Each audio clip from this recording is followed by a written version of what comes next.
चलते हैं श्रीमद् भागवत महापुराण, जो भगवान श्री कृष्ण का वांग्मय स्वरूप है।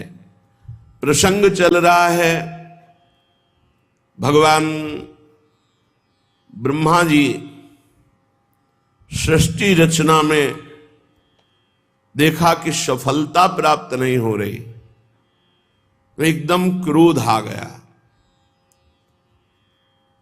भ्रकुटी चढ़ गई और भ्रकुटी से एक बालक जैसा प्रकट हुआ। वह प्रकट होकर रुदन करने लगा, तो ब्रह्मा जी ने उनका नाम रखा नील लोहित रुद्र। भगवान देवाधिदेव महादेव का प्रादुर्भाव श्रीमद् भागवत के अनुसार ब्रह्मा जी की भ्रकुटी मध्य से हुआ। नारायण की नाभि कमल से ब्रह्मा जी की भ्रकुटी मध्य से नील लोहित भगवान शंकर 11 रुद्रों के रूप में कल सुना आपने, और उनकी 11 दैवी शक्तियां रुद्राणी। भगवान ब्रह्मा जी ने आदेश किया कि हे वत्स, आप परम ज्योति स्वरूप हैं, ब्रह्म स्वरूप हैं, आप सृष्टि रचना करें। अब भगवान रुद्र की सृष्टि तो सर्वविनाशकारी देवता, संहारकारी, लय करने वाले, मन्यु मनु महिनस महान शिव ऋतध्वज उग्रता भव काल वामदेव धृतव्रत, ये नील लोहित भगवान के 11 रुद्र के नाम।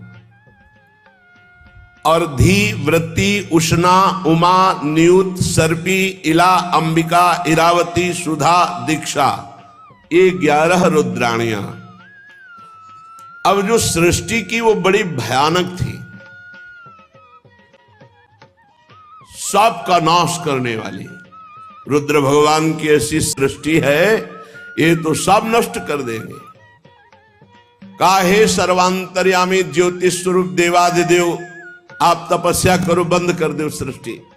अपनी सृष्टि बंद करे, भूत प्रेत नाना प्रकार के भयंकर, ये सृष्टि महादेव जी ने रची। कहा महादेव जी आप सृष्टि बंद कर दो, आप ध्यानस्थ रहो, आप तपस्या करो महाराज। भगवान रुद्र ने कहा जैसी आज्ञा, और वो निरंतर समाधिस्थ रहने। 88 हजार वर्ष की समाधि भगवान शिव की। शंकर सहज स्वरूप संहारा, लाग समाधि अखंड पारा। देवाधिदेव बड़े मंगल मूर्ति, बड़े करुणा में, बहुत जल्दी प्रसन्न हो जाने वाले, प्रसन्न होकर भगवत चरणारविंद की अद्भुत प्रेम लक्षणा भक्ति प्रदान करने वाले। किसी भी जन्म में सही अगर भगवान शंकर की आराधना हुई है तो ही भगवान की भक्ति मिलेगी, अन्यथा नहीं। अयोध्या वासियों से भगवान श्री राम सबको बुलाकर बिठाकर कह रहे हैं, एक मैं चक्रवर्ती सम्राट राजा की तरह नहीं बोल रहा हूं, मैं हृदय की बात कह रहा हूं। सबई कहूं कर जोरी, हाथ जोड़कर कह रहा हूं, शंकर भजन बिना नर भगत न पावे मोरी। और एक गुपुत मत सबहि कहूं कर जोरी, शंकर भजन बिना नर भगत न पावे मोरी। मैं हाथ जोड़कर एक गुप्त बात कहता हूं, यदि भगवान शंकर की कृपा नहीं हुई तो विशुद्ध भक्ति मेरी कोई नहीं प्राप्त कर सकता। शिवद्रोही मम दास कहावा, सो नर मोहि सपन्यों नहीं भावा। भगवान शंकर परम वैष्णवाचार्य देवाधिदेव जब कृपा करते हैं तो प्रिया प्रीतम की भक्ति प्रदान करते हैं, हरि की भक्ति प्रदान करते हैं।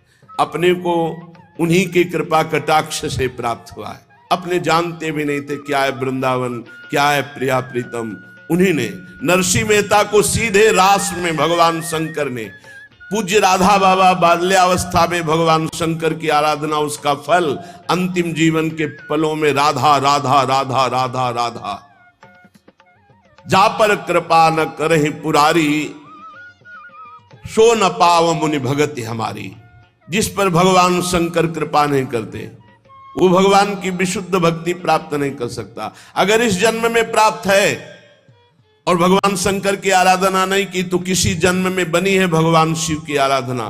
बिना भगवान शिव की आराधना के हरि भक्ति प्राप्त नहीं होती। तो कोई ऐसा ना समझे कि बड़े भयंकर देवता हैं, भयंकर भी हैं और शंकर भी हैं। शिव कल्याण स्वरूप और इतने सुंदर हैं, हम आपको क्या बताएं, क्योंकि जो स्वाद ली हुई बात होती है वो देखी जाती है। इतने भयंकर है कि हम तुम्हें क्या बताएं, और इतने सुंदर हैं कि पूछो मत। कर्पूर गौरम करुणावतारम, साक्षात करुणा बपू, गौरांग गंगाधर, तेज राशि, करुणा बरसती है। भगवान शिव के दो रूप हैं, एक बड़ा शांत प्रसन्न और एक बड़ा घोर। अगर उस रूप में आते हैं तो विश्व का प्रलय उन्हीं से होता है, संहार लीला उन्हीं से होती है। तो जब ब्रह्मा जी ने आज्ञा करी तो भगवान रुद्र अखंड तपस्या में संलग्न हो गए। इसके बाद ब्रह्मा जी ने संकल्प किया तो 10 महान पुत्र प्रकट हुए संकल्प से। पहले मरीच जी, फिर अत्रि जी, फिर श्री अंगिरा जी, फिर पुलस्त जी, फिर पुलह जी, क्रतु जी, भृगु जी, वशिष्ठ जी, दक्ष जी और नारद जी। ये 10 महान तप संपन्न भगवत स्वरूप पुत्र प्रकट हुए। नारद जी ब्रह्मा जी की गोद में प्रकट हो गए। दक्ष जी अंगूठे से प्रकट हुए। वशिष्ठ जी प्राणों से प्रकट हुए। भृगु जी त्वचा से, क्रतु जी हाथ से, पुलह जी नाभ से, पुलस्त ऋषि कानों से, अंगिरा जी मुख से, अत्रि जी नेत्रों से, मरीच जी मन से उत्पन्न हुए। ये 10 संकल्पित महापुरुष प्रकट हुए। फिर ब्रह्मा जी के दाएं छाती से धर्म उत्पन्न हुआ,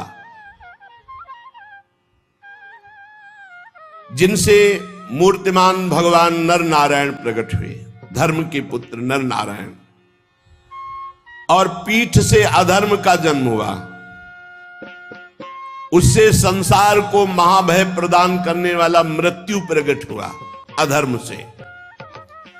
ब्रह्मा जी के हृदय से संपूर्ण संसार को अधीन रखने वाला काम प्रकट हो गया। भाव से क्रोध, नीचे के ओठ से लोभ, मुख से वाणी की अधिष्ठात्री देवी सरस्वती जी, और जनेन्द्री से समुद्र का प्रादुर्भाव हुआ, और गुदा से पाप का निवास स्थान राक्षसों का अधिपति निरिति, छाया से भगवान करदम जी उत्पन्न हुए। सारा जगत भगवान ब्रह्मा जी से उत्पन्न हुआ है। अब बड़ी घटना इस समय एक ये घटी कि जिस समय वाणी की अधिष्ठात्री देवी सरस्वती प्रकट हुई तो इतनी सुंदर थी कि ब्रह्मा जी मोहित हो गए। यद्यपि वासनाहीन है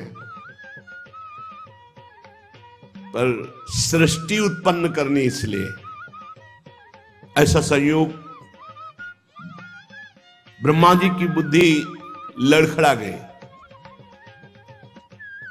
जो 10 पुत्र पहले ब्रह्म ऋषि प्रकट हुए, उन्होंने तत्काल हाथ जोड़ा और कहा, पिताश्री आपको शोभा नहीं देता, आप समर्थ हैं, आप अपने मन में उत्पन्न हुए इस काम वेग को रोकिए। आप ये क्या देख रहे हैं, आपकी दृष्टि सही नहीं। पूर्ववर्ती कभी ब्रह्मा ने ऐसा नहीं किया जो पूर्व में ब्रह्मा हुए। आप तेजस्वी हैं, ऐसा आपको शोभा नहीं देता जैसी दृष्टि से आप देख रहे हैं सरस्वती जी की तरफ, क्योंकि आप जैसा करेंगे वैसा ही आचरण संसार में उतरेगा। आप जगत के रचयिता हैं, आप भगवत स्वरूप हैं, मैं आपको नमस्कार करता हूं, लेकिन आपको रोकता हूं, आप अपनी दृष्टि बदलिए। जे ही ऐसा इन 10 महापुरुषों ने कहा तो ब्रह्मा जी बहुत लज्जित हो गए और कहा, धिक्कार, ऐसी वृत्ति कैसे आ गई। तत्काल उनका शरीर छूट गया धिक्कार देते ही, और वो भयानक कोहरा, अंधकार, काम इनके रूप में प्रकट हुआ। चूंकि ये सृष्टि करनी थी इसलिए ऐसा संकल्प हुआ। कुहरा, अज्ञान, अंधकार, काम। इसीलिए जब काम सवार हो जाए दिमाग में तो फिर वो ये नहीं देखता कि अनुजा है कि तनुजा है कि क्या है। इसीलिए व्यास भगवान ने कहा, बलवान इंद्री ग्रामो विद्वानम अपि करसति, बहुत देर तक एकांत में अपनी बेटी बहन आदि के पास भी नहीं रहना चाहिए, क्योंकि मन बड़ा बलवान है। कभी जब ब्रह्मा जी का मन, तो फिर औरों की तो बात ही क्या। 10 ब्रह्म ऋषियों ने तत्काल धिक्कार दी, महाराज आप, बड़ी लज्जा आई। शरीर छूटा, वही शरीर अंधकार, कुहरा, काम, मलिन काम। अभी एक पीछे सुन चुके हैं, हृदय से काम प्रकट हुआ। एक काम को भगवान का स्वरूप माना गया है, जो धर्मयुक्त काम है उसे भगवान का स्वरूप माना गया है। धर्मयुक्त सहवास करके संतान उत्पन्न करना, ये भगवान की पूजा, ये धर्म माना गया है। और पापाचरण, व्यभिचार करना, ये यहां काम प्रकट हुआ। जो सरस्वती जी को देखकर मन में संकल्प बना, उससे अंधकार, कुहरा और पापाचरण कराने वाला काम प्रकट हुआ। काम 2 प्रकार का, एक धर्म स्वरूप और एक पाप स्वरूप।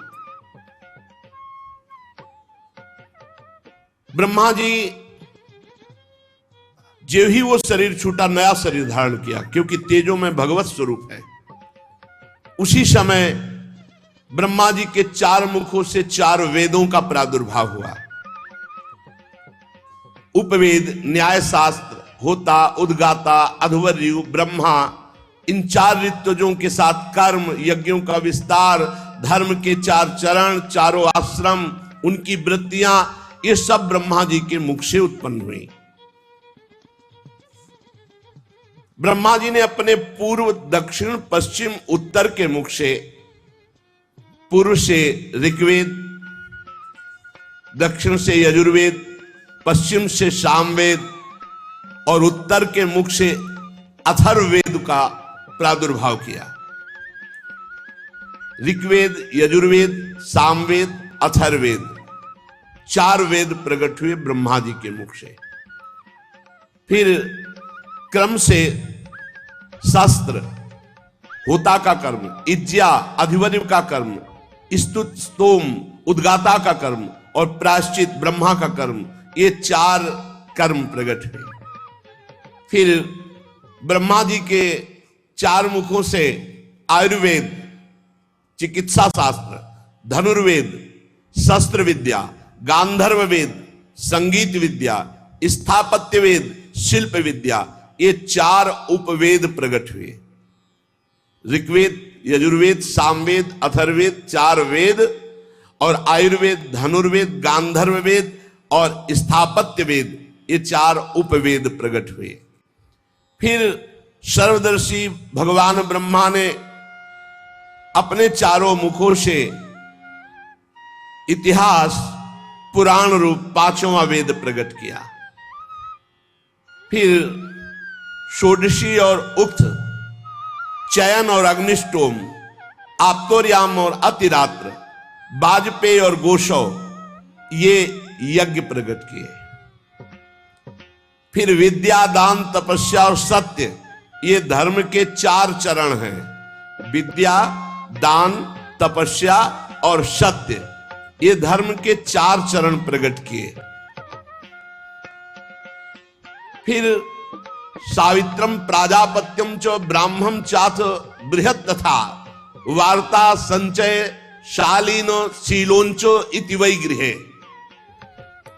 सावित्र वृत्ति प्रकट की। सावित्र कहते हैं जब यज्ञोपवीत संस्कार कराया जाता है और गायत्री मंत्र का उपदेश किया जाता है, तो उसे 3 दिन तक ब्रह्मचर्य रहकर गायत्री का अनुष्ठान करने को सावित्र कहते हैं।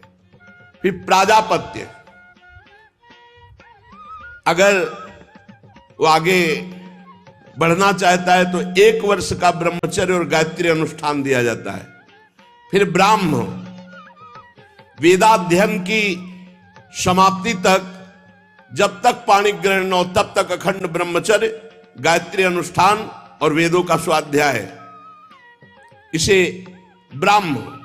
और फिर बृहत, बृहत आजीवन नैष्ठिक बाल ब्रह्मचारी, कभी भी कोई भी संयोग नहीं करूंगा, आजीवन ब्रह्मचारी रहूंगा, ये आयु पर्यंत रहने वाले ब्रह्मचारी को बृहत। ये 4 वृत्तियां ब्रह्मचारी की प्रकट की, सावित्र, प्राजापत्य, ब्राह्म और बृहत। इनमें सावित्र, प्राजापत्य और ब्राह्म तो गृहस्थ में जा सकते हैं, लेकिन बृहत आजीवन नैष्ठिक ब्रह्मचारी, बड़ी महिमा है आजीवन नैष्ठिक ब्रह्मचारी की। ये 4 वृत्तियां चारों मुख से ब्रह्मा जी ने ब्रह्मचारी की प्रकट की, और 4 वृत्तियां गृहस्थ की प्रकट की। वार्ता, संचय, शालीन, शीलोंच। कृषि के द्वारा गृहस्थी का पालन करना, याग आदि के द्वारा गृहस्थी का पालन करना, अयाचित वृत्ति से गृहस्थी का पालन करना, क्योंकि सब मुनिजन होते थे, और शीलोंच वृत्ति से गृहस्थी का पालन करना। शीलोंच, किसान के खेत का पूरा अन्न कट गया, अब जो दाना और बाली है वो बीनना, बाजार का अन्न उठ गया, अब उससे दाना और बीन करके एकत्रित किए हुए अन्न से 12 महीना चलाना, उसे शीलोंच वृत्ति। शीलोंच वृत्ति वाले से बहुत सब डरते थे, क्योंकि महान तपस्वी होता था, उसका कोई प्रतिग्रह नहीं होता, वो शीलोंच वृत्ति से जी रहा था। उसके द्वारा जो वचन निकलते थे, बड़े बड़े चक्रवर्ती सम्राट कांप करके स्वीकार करते थे, डरते थे कहीं साप न दे दे। ये 4 वृत्तियां गृहस्थ की, वार्ता, संचय, शालीन, शीलोंच। फिर 4 वृत्तियां वानप्रस्थ की, क्योंकि आश्रम है, ब्रह्मचर्य आश्रम, गृहस्थ आश्रम, वानप्रस्थ आश्रम, संन्यासाश्रम। वैखानस, बालखिल्य, औदुंबर और फेनप। वैखानस, बिना ज्योति बोई भूमि से उत्पन्न हुए फल आदि पदार्थों से आजीवन निर्वाह करना, वानप्रस्थ, इसे वैखानस कहते हैं, वानप्रस्थ की वैखानस वृत्ति। और बालखिल्य, नवीन भोजन अन्न मिल जाने पर पुराने अन्न का संपूर्ण त्याग कर देना, ये वालखिल्य वृत्ति। औदुंबर, प्रातः काल उठे, जिधर मुख किया उधर भिक्षा मिली जो फल आदि की, वही लेना, अन्यथा भूखे रह जाना। फेनप, अपने आप जो फल आदि जमीन पे गिरे हुए तोड़ नहीं सकते, उससे पूरा जीवन निर्वाह करना, ये वानप्रस्थ की 4 वृत्तियां। और फिर सन्यास की 4 वृत्तियां, कुटीचक, बहुदक, हंस और परमहंस। कुटीचक, एक जगह कुटी बना करके आजीवन भजन करते हुए व्यतीत करना, संसार से विरक्त होकर, इन्हें कुटीचक सन्यासी कहते हैं। और बृहदक, एकमात्र तत्व की तरफ दृष्टि रखते हुए शरीर से निरपेक्ष, जैसे भरण पोषण, कोई परवाह नहीं, बस तत्व दृष्टि। जहां शरीर पड़ा है पड़ा, जहां मिल गया खा लिया खा लिया, नहीं खा लिया नहीं खा लिया, दृष्टि ही नहीं शरीर में, तत्व दृष्टि। उन्हें बहुदक। और जो निरंतर तत्व में स्थित है उन्हें हंस, और जो जीवन मुक्त हो चुके उन्हें परमहंस। ये सन्यास की 4 वृत्तियां हैं। अन्वीक्षिकी, त्रयी, वार्ता, दंड नीति, ये 4 विद्याएं हैं। मोक्ष प्राप्त करने वाली अध्यात्म विद्या, स्वर्ग आदि प्रदान करने वाली कर्म विद्या, खेती व्यापार आदि संबंधी विद्या और राजनीति, ये 4 विद्याएं हैं। भू, भुआ, स्व, महा, इन 4 आश्रमों का पालन करने वाले यहां 4 लोकों में जाते हैं। जो जीवन मुक्त महापुरुष हो गए वो अगर इनका भोगना चाहे तो वो परब्रह्म में लीन हो जाते हैं। सा खा सा हा ये 4 शब्द उष्म वर्ण, या रा ला वा ये 4 शब्द अंतस्था, ये ब्रह्मा जी के मुख से निकल, पूरे ककहरा मात्रा सब ब्रह्मा जी के मुख से निकली हुई। निषाद, ऋषभ, गांधार, षड्ज, मध्यम, धैवत, पंचम, ऐसा रे गा मा प ध नी, ये ब्रह्मा जी के मुख से निकली। यहां नी से शुरू होता है तो निषाद, निशा रे गा मा प ध, नी में निषाद, जो वो ऋषभ, सा में षडज, रा में ऋषभ, गा में गांधार, मा में मध्यम, धा में धैवत, पा में पंचम। ये ब्रह्मा जी से शब्द ब्रह्म प्रकट हुए। यही इसी के आधार पर संगीत कला है जितनी है। सारे गा मा पा ध नी, षडज, ऋषभ, गांधार, मध्यम, धैवत, पंचम, निषाद। फिर ब्रह्मा जी की अव्यक्त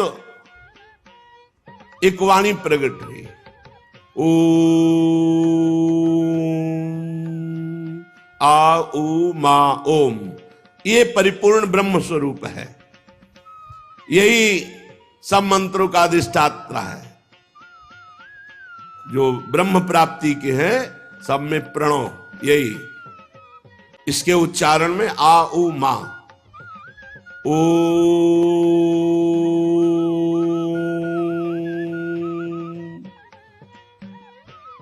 विदुर जी, ये परम पवित्र सृष्टि भगवान ब्रह्मा ने प्रकट की। मरीच आदि ऋषियों से कहा कि सृष्टि विस्तार करो, पर कुछ खास प्रजा की वृद्धि नहीं हो रही थी, तो बहुत चिंतित हो रहे थे। इसी समय ब्रह्मा जी के शरीर के 2 भाग हो गए। दाहिने भाग से जो विभक्त हुए उसे काय कहा गया। जो दाहिना भाग था वो महाराज मनु, और जो बायां भाग था वो महारानी शतरूपा। यहीं से मैथुन धर्म से सृष्टि बढ़ी।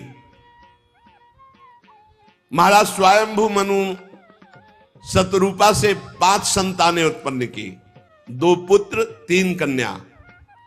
2 पुत्र महाराज प्रिव्रत उत्तानपाद, 3 कन्याएं आकुति, देहूति, प्रसूति। इन्हीं से पूरा संसार सब भरा है। श्री सुखदेव जी कहते हैं, महाराज परीक्षित, मुनिवर मैत्री जी के मुख से परम पुण्यमयी कथा सुनकर श्री विदुर जी ने पूछा कि फिर क्या हुआ जब मन शतरूपा जी प्रकट हुए।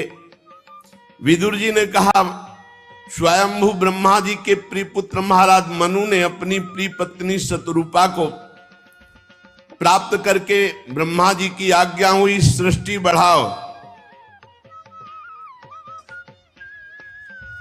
उन्होंने विचार किया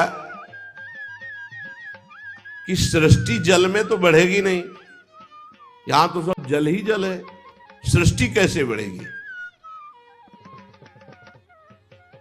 ब्रह्मा जी से कहा, हे जन्मदाता, आपकी आज्ञा हुई सृष्टि बढ़ाऊं, पर सृष्टि के रुकने की व्यवस्था और जीविका की व्यवस्था के लिए तो केवल जल ही जल है, इसमें सृष्टि कैसे होगी। मैथुन धर्म से सृष्टि कैसे टिकेगी। नमस्कार है आपको, आप कोई उपाय कीजिए, तब आप हम आपकी आज्ञा का पालन करें।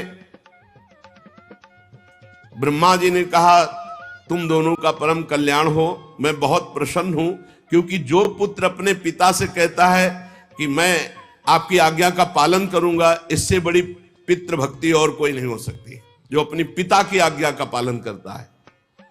इससे बड़ी कोई पूजा नहीं हो सकती अपने पिता की। तुम हमारी आज्ञा का आदर पूर्वक पालन करना चाहते हो, धर्म पूर्वक तुम अपनी पत्नी से पुत्र उत्पन्न करो। ये श्री हरि की सृष्टि परक आराधना होगी।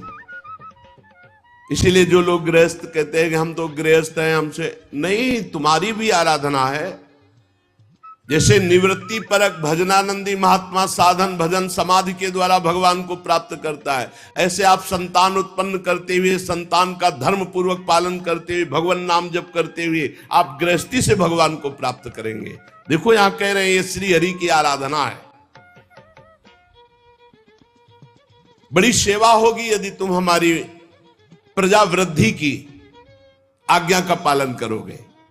और जो पुत्र अपने पिता का धर्म आज्ञा का अनादर कर देता है वो कभी सुख नहीं प्राप्त करता है। मनु जी ने कहा कि मैं आपकी आज्ञा का तो पालन अवश्य करूं प्रभु, लेकिन हमें पृथ्वी चाहिए, बिना पृथ्वी के कैसे हम पालन कर सकते हैं अपनी संतान का, क्योंकि उसी से जीविका मिलेगी, वही आधार, और पृथ्वी तो है नहीं।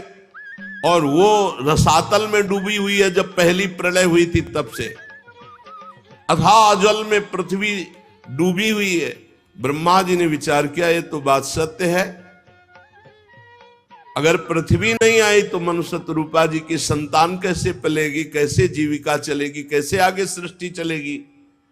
ब्रह्मा जी बहुत चिंतित हो गए और भगवान का चिंतन करने लगे। जेवी भगवान का चिंतन किया तो ब्रह्मा जी के नासा छिद्र से एक छोटा सा जीव निकला। देखते देखते वाराह शिशु हो गया, और बड़े आश्चर्य की बात कि देखते देखते आकाश तक ऐसे पर्वताकार वाराह, भारी घुरघुराहट, भगवान का वाराह अवतार। तो जो 10 मरीच आदि महापुरुष जन थे उन्होंने, और 4 जो सनक सनंदन सनातन सनत कुमार जी थे, वो स्वयंभू मनु शतरूपा ब्रह्मा जी, अभी इतनी ही प्रगट में सृष्टि है। जब 12 भगवान प्रकट हुए तो इतनी है। 10 महान ब्रह्म ऋषि, सनक सनंदन सनातन सनत कुमार और भगवान ब्रह्मा जी और मनु शतरूपा, इतनी सृष्टि है। सब ने हाथ जोड़ करके भगवान वाराह की तरफ सर झुकाकर नमस्कार किया और विचार करने लगे कि ऐसा तेजोमय श्याम वर्ण वाराह, ये कौन दिव्य हो सकता है। अभी निकला तो छोटा, फिर पोरुए के बराबर, फिर एक वाराह शिशु, और फिर ये पर्वताकार, आदि अंत ही नहीं दिखाई दे रहा, इतना विशाल स्वरूप। अभी ये सोच ही रहे थे कि भारी गर्जना करके अपने पंजे से जल को, सर्वशक्तिमान भगवान की गर्जना से समस्त दिशाएं गूंज उठी। भगवान ब्रह्मा जी समझ गए कि अभी जिनका चिंतन किया था कि पृथ्वी कैसे आएगी, तो हमें लगता है हमारे भगवान ने अवतार धारण किया, वाराह अवतार। भगवान का स्वरूप संपूर्ण रूप से वेद भी नहीं जान सकते, फिर औरों की तो बात क्या है। मुनीश्वरों ने भगवान की स्तुति की। भगवान वाराह रूप से गुरगुरा रहे थे, बड़े जोर से आवाज, और उनके रोमों से जो जल उस सबको परम पवित्र कर रहा था। यज्ञपति भगवान स्वयं हरि वाराह रूप धारण कर ब्रह्मादि के सामने खड़े थे।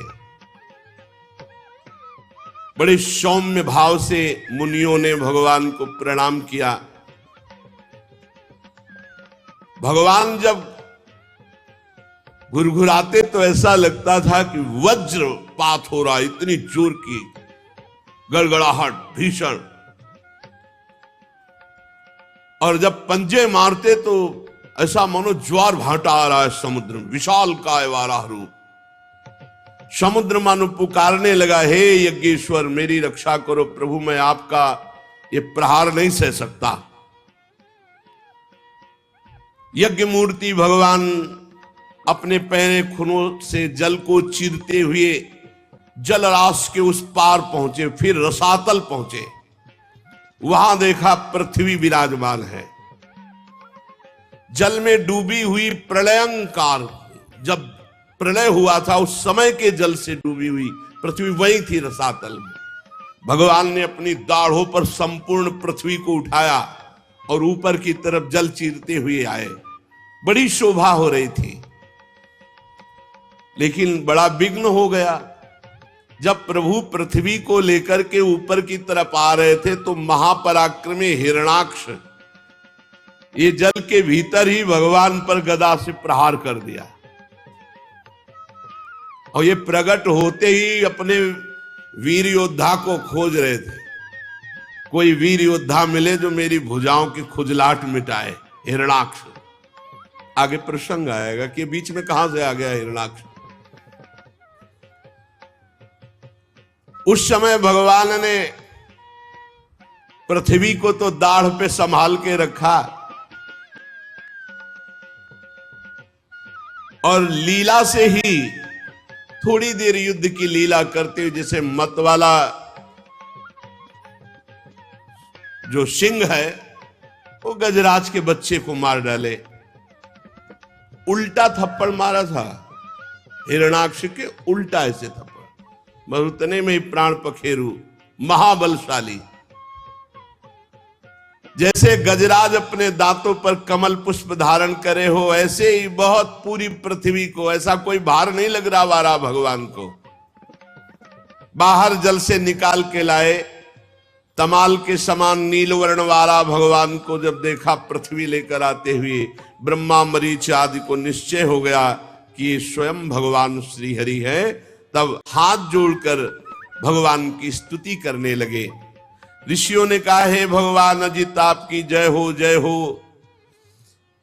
जितम जितम ते जित यज्ञ भावन, त्रयीम तनुम स्वाम परिधुन्वते नमः। यद्रोमगर्ते सुनिलिल्लिरध्वरास्, तस्मै नमः कारण सुकरायते। जय हो आरा भगवान आपकी जय हो। आप अपने वेदत्रयी रूप विग्रह को फटकार रहे, आपको नमस्कार है। आपके रोमकूपों में संपूर्ण यज्ञ लीन है। आपने पृथ्वी का उद्धार करने के लिए ये वाराह रूप धारण किया। हे भगवान आपको नमस्कार है। हे प्रभु, कोई भी दुराचरण करने वाला कभी आपका दर्शन नहीं प्राप्त कर सकता। लोग कहते हैं भगवान हमें दर्शन क्यों नहीं देते, जैसी पद्धति है दर्शन की वैसे चलो। अधकचरे योगी को भगवान का दर्शन नहीं होता, दुराचारी को, जो दुराचार परायण है उसे भगवान का दर्शन नहीं होता। रूपम तवई तन्नु दुष्कृतात्मनानाम, ये जो दुष्कृत आचरण करने वाले हैं इनको भगवान के पास रहते हुए भगवान उनके हृदय में रह रहे, फिर भी वो दर्शन नहीं कर सकते। प्रभु आपने बड़ी कृपा करी। समस्त मंत्र देवता द्रव्य यज्ञ कर्म सब आपके स्वरूप है, आपको नमस्कार है। वैराग्य भक्ति और मन की एकाग्रता से ही आपका अनुभव किया जा सकता है। वैराग्य भक्ति और मन की एकाग्रता से ही आपका अनुभव किया जा सकता है। आप सबको विद्या प्रदान करने वाले विद्या गुरु हैं। जिसके हृदय में भी ज्ञान होता है भगवान देते हैं। आपको पुनः पुनः प्रणाम है। प्रभु आपके दांतों पर रखी हुई भूमंडल बड़ा सुशोभित हो रहा है। चराचर जीवों को सुखपूर्वक रहने के लिए आपने जगन माता पृथ्वी का उद्धार किया। आप हमारे पिता हैं और पृथ्वी हमारी माता है। प्रभु आपको और पृथ्वी माता को बार बार प्रणाम है। रसातल में डूबी हुई इस पृथ्वी को निकालने का साहस केवल आप ही कर सकते थे, दूसरा नहीं। हे वाला भगवान आप सर्वाश्चर्य में हैं, आपको नमस्कार है। इसीलिए रोज प्रातः पहले भूमि के चरण। अब तो सब आधुनिकता बढ़ती जा रही है, वैदिक सिद्धांतों को शास्त्रों को मानना या जानना ही नहीं तो माने क्या। सबसे पहले सैया से उठकर भूमि माता को प्रणाम करना चाहिए, फिर सदगुरु का स्मरण, नाम जप, मंत्राद, फिर अपनी दिनचर्या। श्री मैत्रेय जी कहते हैं, ब्रह्मवादी मुनियों ने जब भगवान की स्तुति की तो वाला भगवान ने अपनी शक्ति से पृथ्वी को ऐसे स्तंभित कर दिया कि जल में ना डूबे। रसातल से लीला पूर्वक लाई हुई पृथ्वी को जल पर रखकर भगवान श्री हरि स्थापित कर दिया और अंतर ध्यान हो गए। विदुर जी, भगवान की लीला में चरित्र अत्यंत कीर्तनीय है। जो इस प्रसंग को सुनेगा उसके सारे पाप ताप नष्ट हो जाएंगे। जो भगवान की मंगलमयी कथा को सुनाता है या सुनता है, भगवान अंतस हृदय से बहुत जल्दी उसके ऊपर प्रसन्न हो जाते हैं। जब भगवान प्रसन्न हो जाते हैं तो फिर प्राप्त करना क्या बाकी रह जाता है, क्या दुर्लभ होता है। ये पशु स्वभाव वाले मनुष्यों को छोड़कर ऐसा कौन होगा जो आवागमन और दुखों से मुक्त करने वाली भगवान की लीला कथा ना सुने। श्री विदुर जी महाराज ने कहा, अभी तो आप ब्रह्मा जी की सृष्टि के कुछ चुने हुए नाम ले रहे थे, ये बीच में हिरणाक्ष कहां से आ गया प्रभु? बाला भगवान से युद्ध करने हिरणाक्ष कहां से प्रकट हो गया? ब्रह्मा जी ने तो अभी इसको प्रकट नहीं किया था, क्योंकि अभी 10 ऋषि, सनक, सनंदन, सनातन, सनत कुमार, ये 4 ब्रह्म ऋषि, मनु और शतरूपा, और उधर ऊपर जो सृष्टि हुई थी उसमें भगवान नील लोहित 11। तो ये हिरणाक्ष कहां से आ गया बीच में? ये जब पृथ्वी निकाल रहे थे वाला भगवान, ये हिरणाक्ष कहां से आ गया और मुठभेड़ कैसे कर ली? मैत्रेय जी ने कहा, विदुर जी, बड़ा सुंदर प्रश्न है तुम्हारा, क्योंकि इसमें भगवान श्री हरि की मंगलमयी लीला कथाओं का वो प्रादुर्भाव है जिससे मनुष्य सुनने मात्र से मृत्यु पास से मुक्त होकर भगवत प्राप्त हो जाएगा। कर लो ना विश्वास। हित दो विश्वास है तब ही सुधरे बात, ना तरु माया पंथ में फिरे जी टक्कर खात। अपने लोग रोज भगवान की चर्चा सुनते धाम में बैठकर, रोज भगवान की लीला कथा, नाम कीर्तन। अभी कोई कल्याण की कमी रह गई क्या? अरे कल्याण का कल्याण हो गया। मस्त रहो, बस नाम जप करते हुए गंदी बातों से बचो तो जीवन मुक्त हो, अभी जीवन मुक्त हो। पूर्व काल में ब्रह्मा जी ने ये इतिहास परंपरागत सुनाया था, वही मैं तुम्हें सुना रहा हूं। मैत्रेय जी कह रहे हैं कि एक बार दक्ष की पुत्री दिति, अब इसका प्रसंग आगे है। अभी आपने सुना था जो शतरूपा जी की 3 पुत्रियां थी, उन्हीं में से ये सब सृष्टि का विस्तार हुआ है। 2 पुत्र, प्रिव्रत, उत्तानपाद, आकुति, प्रसूति, देहुति, 3 कन्याएं। इन्हीं में से सब आगे चलकर इनके विस्तार में आ गए, इन्हीं 3 में से है। तो दिति ये एक दिन संध्या के समय कामातुर हो गई, और जो अभी 10 महापुरुषों के नाम लिए गए थे उनमें से कश्यप जी भी थे। कश्यप जी इनके पति हैं। कई कन्याएं कश्यप जी को वरण हुई। संध्या के समय कामातुर होकर कश्यप जी का वस्त्र पकड़ लिया और कहा, अब पति ही है कि प्रभु, मैं देखती हूं कि अग्नि जिह्वा भगवान की आराधना का समय है ये, मैं जानती हूं सूर्य अस्ताचल को जा रहे हैं, बिल्कुल इस समय ऐसा नहीं करना चाहिए। पर जैसे मत वाला हाथी केले के वृक्ष को मथ डालता है, केले के वन को, ऐसे ही इस प्रसुद्ध धनुर्धर कामदेव ने मेरे पर विजय प्राप्त कर ली। अर्थात मैं कामाग्नि से पीड़ित हूं, मैं बेचैन हूं, मैं नहीं सह सकती। अब आप कृपा करके आपका कल्याण हो, मेरी इस पीड़ा को दूर करें और ऐसा संतान हो जिससे आपका सुयश हो। हमने आपको बहुत प्यार से वर्ण किया है। हमारे पिता ने दक्षिण एकांत में हमसे पूछा था तुम्हें कैसा पति चाहिए, तो मैंने आपका ही नाम लिया था, अर्थात मैं आपको बहुत प्रेम करती हूं। ये प्रेम का दबाव भी डाला। इसलिए अब मुझ दीन के ऊपर कृपा कीजिए। मुझे कामदेव ने परास्त कर दिया, मैं बेचैन हूं। कश्यप जी ने कहा ठीक है, तुम्हारी इच्छा धर्मयुक्त है, कोई अधर्मयुक्त नहीं है, लेकिन इस समय नहीं, यह समय अधर्म का। अगर ऐसा किया गया तो भारी अधर्म हो जाएगा, क्योंकि संध्या काल है। इस समय केवल भगवान की आराधना की जाती है। गृहस्थाश्रम में अपनी पत्नी की कामना को पूर्ण करना धर्म कहा गया है, लेकिन समय पर।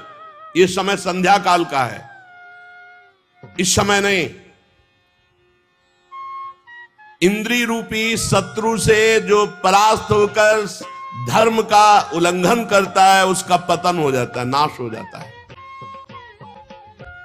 तुम्हारी जैसी भार्या, और वो भी धर्म का उल्लंघन, बिल्कुल ठीक नहीं है, इस समय नहीं। क्योंकि इस समय भूत भावन भगवान शंकर अपने गणों के साथ भ्रमण करते हैं, और जिसके घर में संध्या वंदन आरती पूजा सब नहीं होती है, तो वहां फिर विनाशकारी लीला होती है। ये सब ऐसा नहीं कि मनमानी। संध्या के समय भोजन नहीं किया जाता, संध्या के समय मैथुन नहीं किया जाता, संध्या के समय इधर उधर नहीं। उस समय भगवत चिंतन, ध्यान, पारायण, अगर आप कहीं सेवा में भी हैं तो भी 2 मिनट भगवान का स्मरण करते हुए, जैसे प्रातःकालीन बेला, वैसे जटाजूटधारी भगवान शंकर, जिनके जटाओं से स्मशान की धूलि का बवंडर उठता है, वो संध्या के समय भ्रमण करते हैं। उनके 3 नेत्र हैं, सूर्य और चंद्रमा। ये 2 नेत्र हैं जो सही ढंग से चलते हैं, तो सूर्य और चंद्रमा वाले नेत्र काम करते हैं। जो धर्म विरुद्ध आचरण करते हैं तो तीसरा नेत्र काम करता है, जो सर्वनाश विनाशकारी। संसार में भगवान शंकर का न कोई अपना है न कोई पराया है। जैसा करोगे तत्काल वैसे ही फल मिलेगा। उनके लिए न कोई आदरणीय है, न कोई निंदनीय, न बंदनीय है, कोई न त्याजनीय है, न कोई अपना है, न कोई पराया है। मस्त इसीलिए कहा गया भोले बाबा। बड़े बड़े देवता जिन भोगों की चाह करते हैं, लात मार के उन भोगों का सदैव अपने ध्यान में मगन रहते हैं। ऐसा ही लिखा है, भोगों को लात मार करके सदैव अपने ध्यान में मगन रहते हैं। विवेकी पुरुष को चाहिए कि कोई ऐसा अपराध भगवान शंकर का ना करे। खिलवाड़ मत समझ लेना, वो देवादिदेव अगर वो चुप भी हो गए तो आद्या शक्ति अंबा अर्धांगिनी है, कहीं का नहीं रखेंगी। कैसे नहीं रखेंगी? या देवी सर्वभूतेषु बुद्धि रूपेण संस्थिता, बुद्धि घुमा देंगी, वहां फंसा देंगी जहां से निकलना मुश्किल है। बहुत समझाया पर देवी दिति तो एकदम ब्रह्मर्षि कश्यप जी का वस्त्र पकड़ लिया और कहा मैं आपका उपदेश सुनने के लिए आपसे प्रार्थना नहीं किया। कश्यप जी ने भगवान को नमस्कार किया। है जरूर कोई लीला जो समझाने पर भी नहीं समझ रहे। इसके बाद फिर स्नान करके वाणी को संयम में करके सनातन ब्रह्म का ध्यान करने लगे कश्यप जी। जैसा दिति जी चाह रही थी वैसा, क्योंकि पति हैं। अब इसके बाद दिति जी को बहुत भय लगा कि इस समय मैंने भारी अपराध कर दिया। जब स्नान करके अपने नित्य कर्म में कश्यप जी तो आकर चरणों में सर नवाया और कहने लगी, इस नीच काम के लिए मैंने आपको प्रेरित किया, भारी अपराध बन गया, क्षमा कर दीजिए।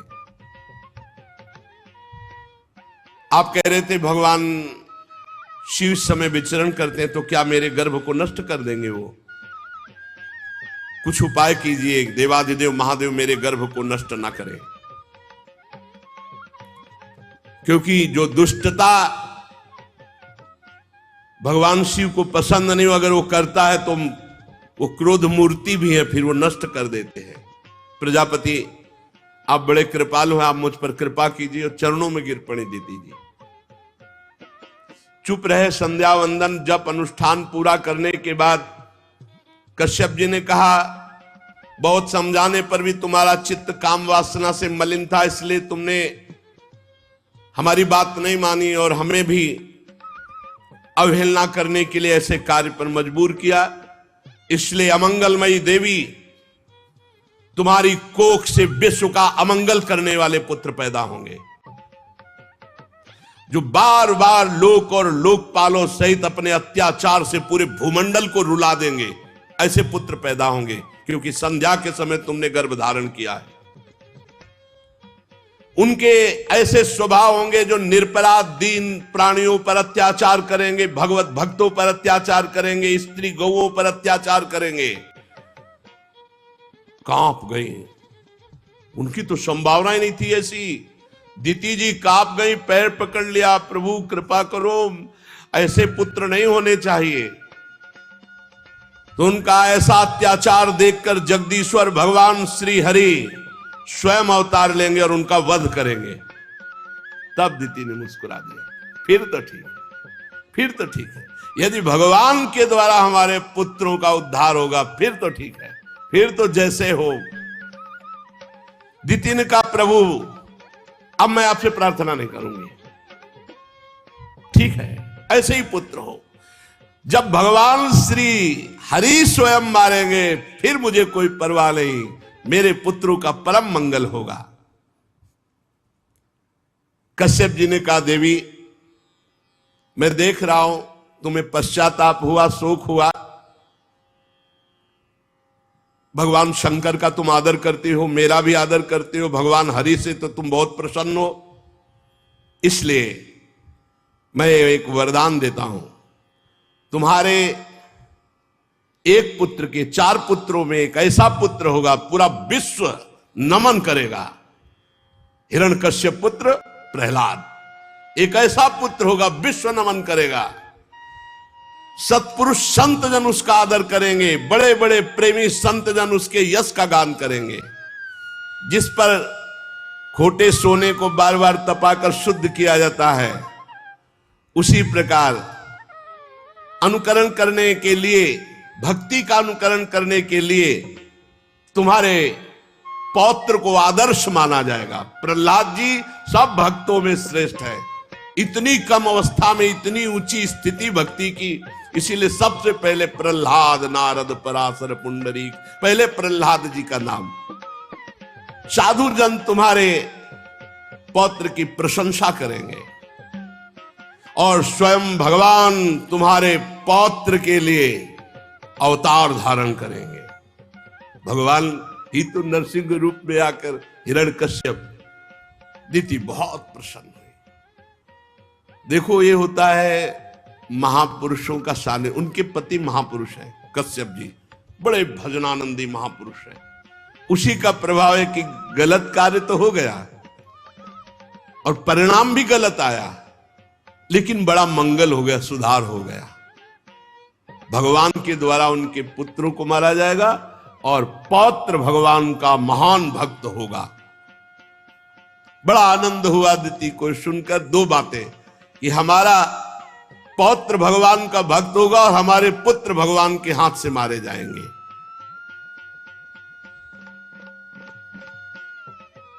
पर दीति ने जब सुन रखा था कि मेरे पुत्र बड़े दुष्ट स्वभाव के होंगे, तो उन्होंने विचार किया कि पहले तो गर्भ के बाहर ही नहीं आने देंगे हम। कोई साधारण माता थोड़ी थी, अरे उन्हीं की बहन से तो सब देवता प्रकट हुए, अदिति से, और दीति से सब दैत्य हुए, ये सब देवी हैं। मेरे पुत्र दुष्ट स्वभाव के होंगे, इसलिए मैं कश्यप जी के महान वीर को बाहर निकलने नहीं दूंगी उधर से। 100 वर्ष तक गर्भस्थ शिशु को रोक रखा, प्रसव ही नहीं होने दिया 100 वर्ष तक। यह है दैवी शक्ति संपन्न मां। ऐसे पुत्रों को जन्म ही नहीं होने दूंगी जो जगत का मंगल करेंगे 100 वर्ष तक। अब क्या हुआ, वो कोई साधारण तो थे नहीं, तो 100 वर्ष गर्भ में रहने के कारण उनका इतना तेज बढ़ गया कि सूर्य तेजहीन हो गए। इंद्रादि लोकपालों की शक्ति क्षीण हो गई। सब ब्रह्मा जी के पास गए, बोले सूर्य में प्रकाश करने का तेज नहीं रहेगा, हमें त्रिभुवन का शासन करने का तेज नहीं रहेगा, ये क्या हो रहा है। देवताओं ने कहा प्रभु सबकी ज्ञान शक्ति कुंठित हो रही है, एक आप ही है जो आप बता सकते हैं सब क्या हो रहा है उथल पुथल पूरी सृष्टि में। ब्रह्मा जी ने कहा देवताओं, तुम्हारे पूर्वज मेरे मानस पुत्र सनक सनंदन सनातन सनत कुमार आसक्ति त्याग कर समस्त लोकों में आकाश मार्ग से विचरा करते हैं। ये कोई साधारण बात नहीं है जो तुम सबकी बुद्धि सबका बल सबका तेज हरण हो गया है। ये भगवान के पार्षद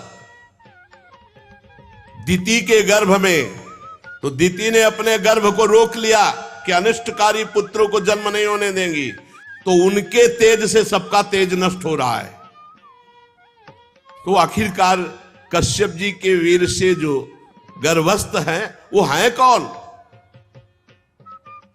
तो ब्रह्मा जी हंसे और कहा देवताओं तुम्हारे पूर्वज मेरे मानस पुत्र सनक सनंदन सनातन सनत कुमार ये चारों आकाश मार्ग से विचरण करते रहते हैं। एक बार वो भगवान श्री नारायण के दर्शन के लिए वैकुंठ धाम में जा पहुंचे। वहां सब विष्णु रूप होते हैं, सब विष्णु, सब चतुर्भुज, केवल श्री लांछन चिन्ह और कौस्तुभमणि दो चीज नहीं होती। बका पहचानना मुश्किल है कि ये पार्षद है कि भगवान हरि है, बिल्कुल हरि स्वरूप। सब प्रकार की कामनाएं छोड़कर जो भगवान का निरंतर भजन करते हैं वही वहां जा सकते हैं, दूसरा कोई नहीं। बड़ी ही सुंदर शोभा, अब वैकुंठ की शोभा क्या, वहां बड़े बड़े भजनानंदी महात्मा सब दिव्य रूप धारण करके, जिनकी पाप राशि भस्म हो चुकी है, जो भगवत स्वरूप को प्राप्त हो गए हैं, वैकुंठ के दूर से ही, जहां से वैकुंठ इतनी सौरभ आती है कि उन्मत्तता आ जाती है, उन्मत्तता भगवदानंद की। वो घ्राणेन्द्री में गई सनकादि के तो व्याकुल हो गए भगवान के दर्शन के लिए। भगवत स्वरूप कबूतर कोयल सारस चकवे पपीहे हंस तोते तीतर मोर, इनका कोलाहल हो रहा है। इनकी आवाज सुन ले तो बेसुध हो जाए, ऐसे वैकुंठ के पक्षी है। श्री हरि तुलसी से अपने श्री विग्रह को सजाते हैं, तुलसी जी को बहुत प्यार करते हैं, तुलसी जी की गंध का आदर करते हैं भगवान श्री हरि। तुलसी जी के सामने मंदार कुंद कुर्बक उत्पल चंपक अर्ण पुन्नाग नाग केसर बकुल मौल श्री अंबुज ऐसा आदर नहीं करते जैसा तुलसी जी का आदर करते हैं। तुलसी जी को बहुत ही सुंदर वैकुंठ धाम, ये कर्म फल से नहीं, एकमात्र भगवान के भजन से मिलता है। विमानों पर चढ़े हुए भगवत भक्त भगवान के वैकुंठ धाम के आसपास विमानों की भीड़ लगी हुई, तब फिर अंदर उतर कर प्रणाम करके दर्शन। बड़े ही सुंदर सौंदर्य वाली देवियां वैकुंठ में, और सबसे परम सौंदर्यशालिनी श्री लक्ष्मी जी, जिनका कृपा प्रसाद प्राप्त करने के लिए त्रिभुवन आराधना करता रहता है। लक्ष्मी जी की कौन कृपा प्रसादी नहीं चाहेगा, वही चाहेगा जो हरि का एकदम आसक्त प्रेमी होगा। श्री हरि के चरणों को चापती रहती है लक्ष्मी जी चंचलता रूपी दोष का त्याग करके। जिस समय वो नूपुर झनकार करती हुई लीला कमल घुमाती हुई वैकुंठ में भ्रमण करती है, समस्त पार्षद सर झुकाकर उनके दर्शन करके आनंद मगन हो जाते हैं।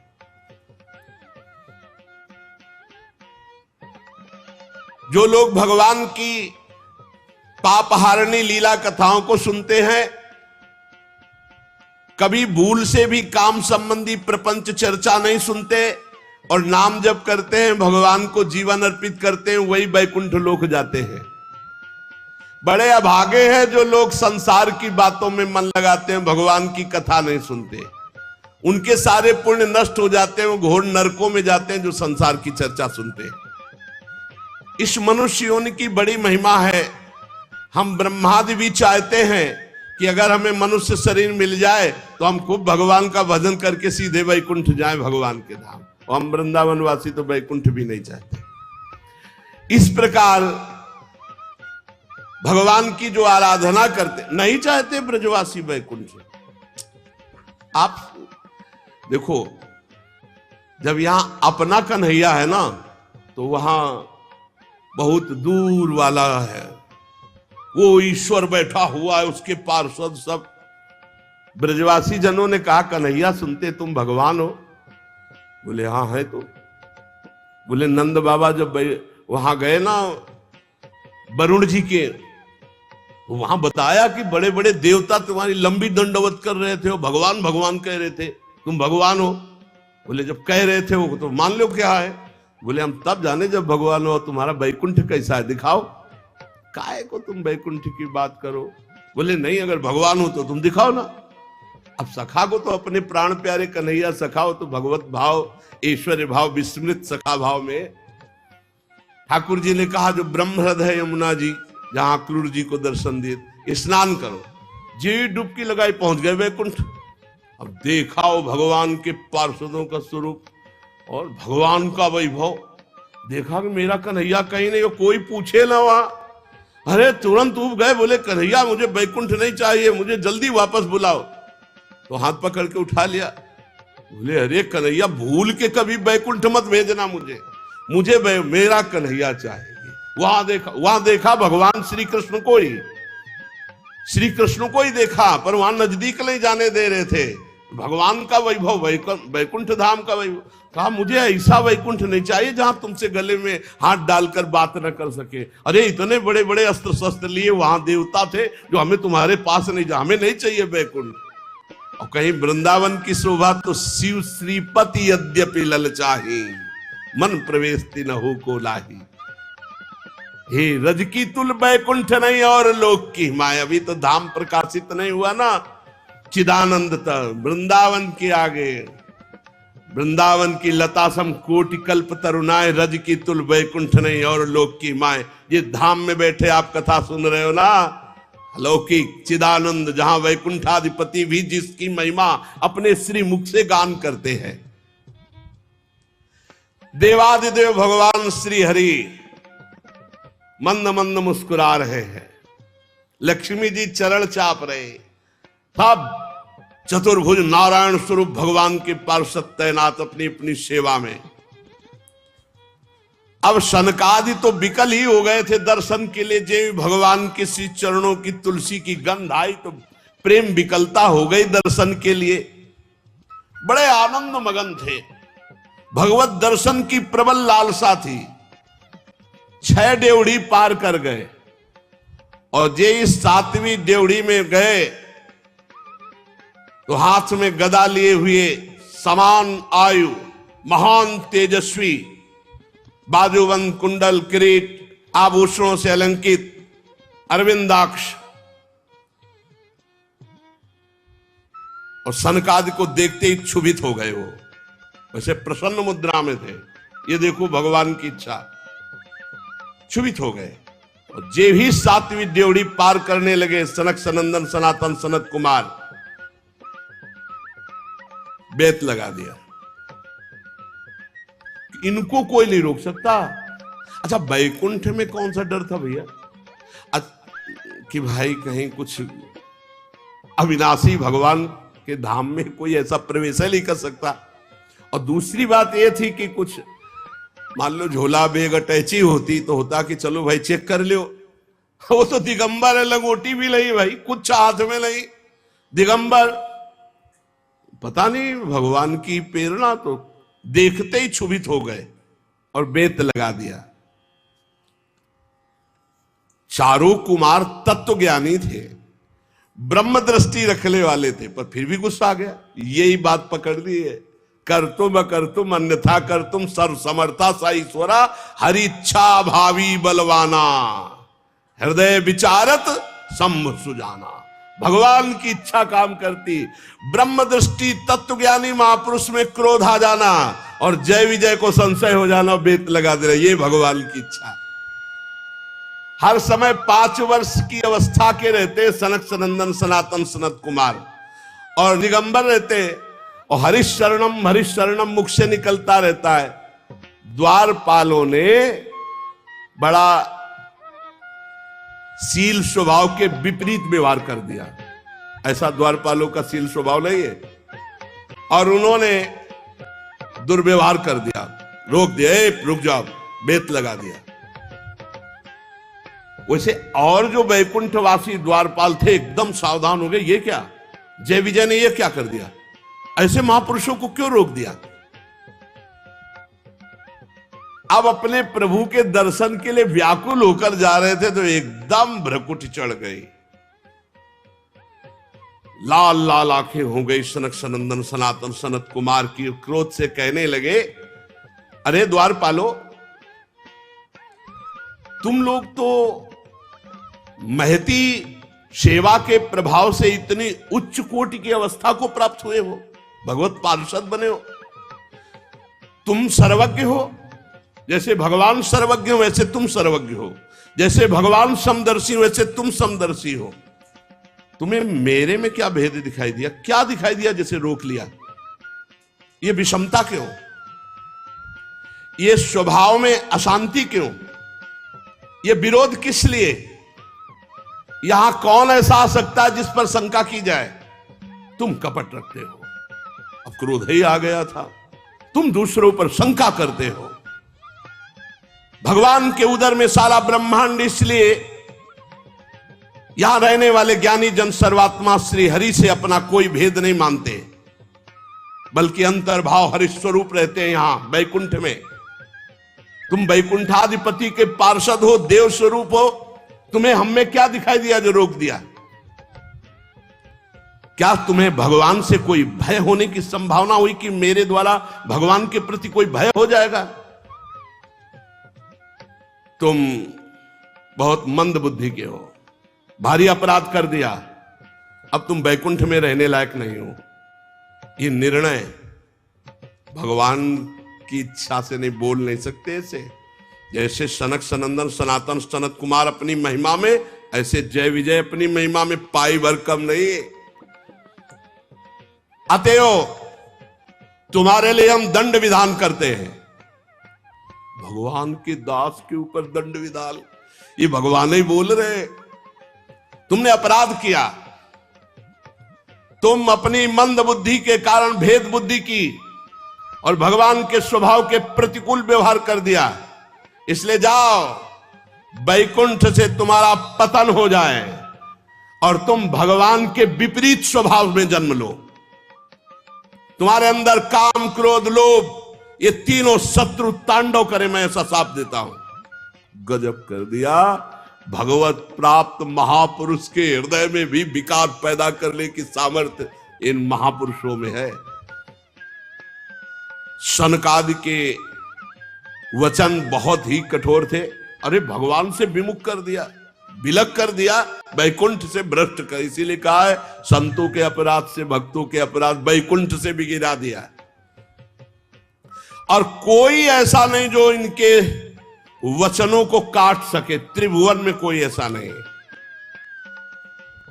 अब पता नहीं क्या हुआ जय विजय को कि चरणों में लौट गए और कहा कि मेरे स्वामी भी आप भक्तों से संतों से बहुत डरते हैं कि कोई अपराध न बन जाए, पर पता नहीं मेरे को क्या हो गया, मैंने क्यों रोक दिया। स्वामी मैं अपराधी हूं, दंड विधान आपका कोई काट नहीं सकता, कोई और दंड विधान दे दो। मुझे मेरे स्वामी से अलग होने वाला क्यों दंड विधान कर दिया कि अपने स्वामी की सेवा से अलग होकर मैं कोई और दंड विधान कर दो। प्रभु आप दंड देंगे मुझे स्वीकार है, पर हमारी थोड़ी दशा पर विचार कीजिए।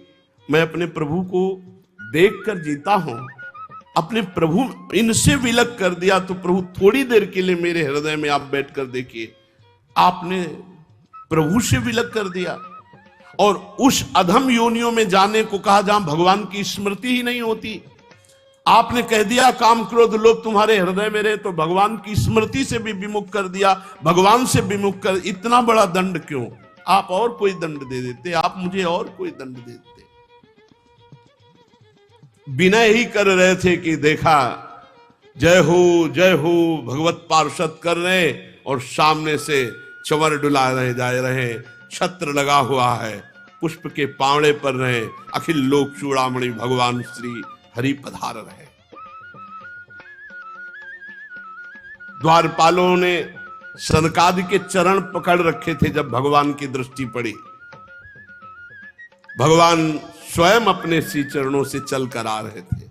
जिन्हें परमहंस मुनिजन बड़े बड़े ढूंढते रहते हैं, सहज में नहीं पाते, वो भगवान चलकर, सनकादि को अंदर जाने का अधिकार अभी नहीं मिला। भगवान चलकर आए, लेकिन ये नहीं हुआ कि सनकादि अंदर चले जाए, क्योंकि भक्त को ऐसा कठिन शाप दे दिया। जी भी देखा सनकादि ने कि मेरे समाधि में दर्शन देने वाले स्वयं वैकुंठनाथ भगवान चलकर आ रहे, उनके साथ पार्षदगण छत्र चमर आदि लिए चल रहे, राजहंस के पंखों के समान श्वेत चवर डुलाए जा रहे, शीतल मंद सुगंध वायु बह रही है, मोतियों की झालर अद्भुत शोभा दे रही, अमृत की बूंदें उस छत्र से टपक रही हैं भगवान के ऊपर। समस्त सद्गुणों के आश्रय, सौम्य मुख मुद्रा, अनवरत जिनकी दृष्टि से कृपा बरसती रहती है, अपने भक्तों को जो सदैव स्नेह से देखते हैं, स्नेह से, जैसे मां अपने बच्चे को देखती है, ऐसे हर भक्त को भगवान करो सदा तिनके रखवारी, जिम बालक राखे महतारी। समस्त दिव्य लोकों के चूड़ामणि भगवान वैकुंठनाथ स्वयं चलकर आ रहे हैं। पीतांबर मंडित विशाल नितंब झिलमिलाती हुई करधनी, गले में भ्रमरों से मुखरित वनमाला, सुंदर कंगन पहने हुए, और साथ में पार्श्व में गरुड़ जी चल रहे हैं, जिन पर एक हाथ धरे हुए हैं। गरुड़ जी पर एक हाथ पधराए हुए हैं और एक हाथ से लीला कमल घुमा रहे हैं। बिजली की सी कांति पीतांबर धारण किए हुए, मकराकृत कुंडल, सुघड़ नासिका, बड़ा ही सुंदर मुख, सिर पर मणिमय विशाल मुकुट विराजमान, गले में सुंदर हार, कौस्तुभ मणि अपूर्व दमक रही है। भगवान का श्री विग्रह सुंदरता का समुद्र है। इस भगवान देवादिदेव महादेव जी, ब्रह्मा जी इसी रूप का ध्यान करते हैं। सनकादि ने जब देखा मेरे ध्यान का विषय मेरे प्रभु, तो सर झुकाकर साष्टांग प्रणाम किया और भगवान की रूप माधुरी का पान करते रहे। सनकादि मुनीश्वर निरंतर ब्रह्मानंद में मगन रहते हैं, लेकिन जिस समय भगवान के श्री चरण कमलों का दर्शन हुआ, तो ब्रह्मानंद से मन हट करके भगवान के रूप में आसक्त हो गया।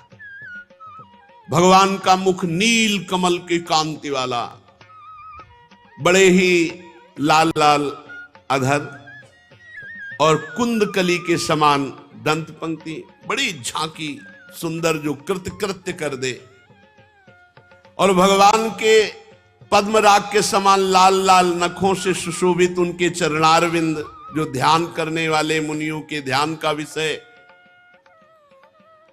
अष्ट सिद्धियां, नौ निधियां, समस्त सिद्धगण, मोक्ष पदवी मूर्तिमान होकर भगवान की चरण सेवा में हाथ जोड़े खड़े।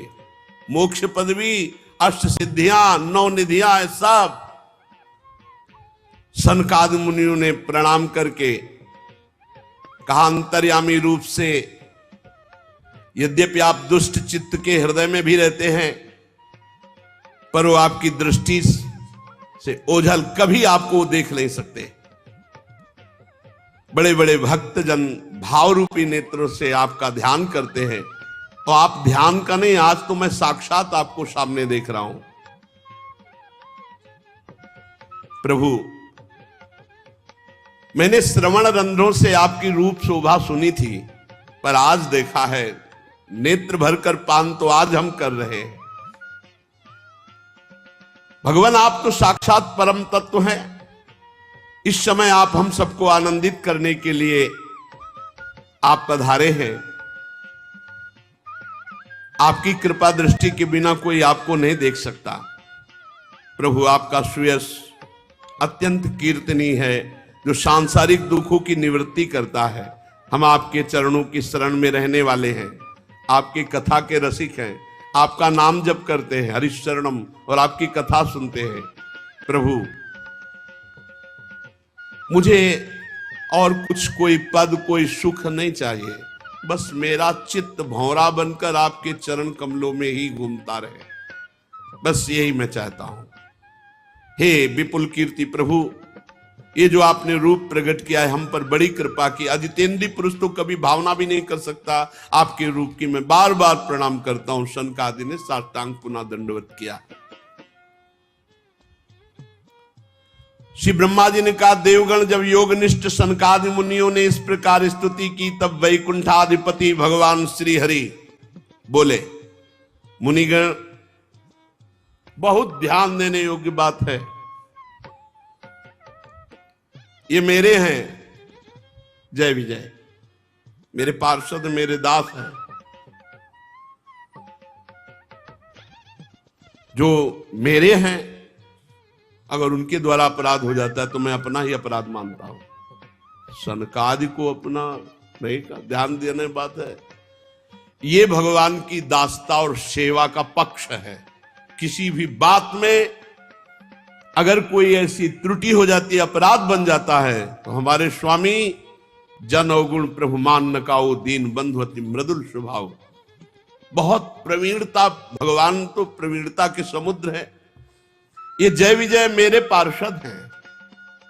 मुनिगण संबोधन कह, एतौ तौ पार्षदौ मह्यम जयो विजय एवच, कदर्थी कृत्य माम यद्दो वह क्राता मतिक्रमम।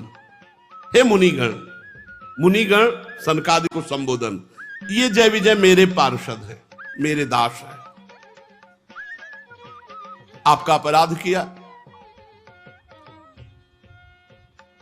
अवज्ञा की, आपने इन्हें दंड दिया, स्वीकार है। क्योंकि आप जैसे ब्रह्म ऋषि मेरे आराध्य देव हैं। मेरे दासों के द्वारा जो तिरस्कार किया गया है, उसे मैं अपना अपराध मानता। ये पक्षवत, ये बाहर से शब्दों में समझ में नहीं आ गया, अंदर की बात है। आप मेरे आराध्य देव हो, ब्रह्म ऋषि हो, लेकिन मेरे अनुचरों के द्वारा, मेरे दासों के द्वारा जो अपराध हुआ, वो मेरे द्वारा अपराध हुआ, मैं अपना अपराध मानता। ये जो प्रियता है, ये अमोघ प्रियता है भगवान की। ये मेरे दास के द्वारा अपराध हुआ, मतलब मेरे द्वारा अपराध हुआ। आप जरा इस बात को समझिए। मुनिगण, ब्रह्म ऋषिगण ऐसे संबोधन सनकादि को, ये मेरे पार्षद हैं, मेरे अनुचरों द्वारा हुआ अपराध, मैं अपना अपराध मानता हूं।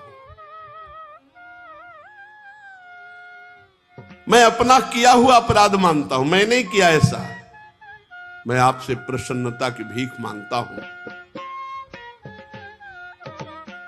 देखो देखो, ये बहुत बड़ी बात है, बहुत बड़ी बात है, बहुत बड़ी बात। ये लीला भगवान की अगर समझ में आ गई तो उमा राम स्वभाव जे जाना, ताय भजन तज भावना। मेरे भगवान कैसे कृपालु हैं। कह रहे मैं आप लोगों से प्रसन्नता की भीख मांगता हूं, भगवान कह रहे हैं। गजब की बात, मतलब इसके आगे क्या बोलने लायक रह गया।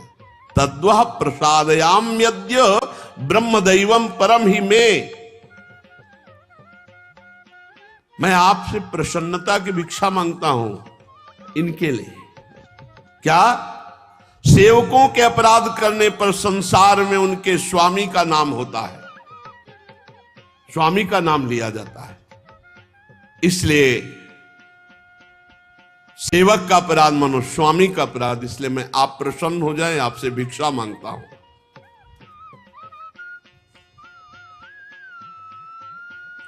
मैं विकुंठ कहलाता हूं जिसकी महिमा कभी अपवित्र नहीं होती। सारा जगत मेरी महिमा का गान करके पवित्र होता है।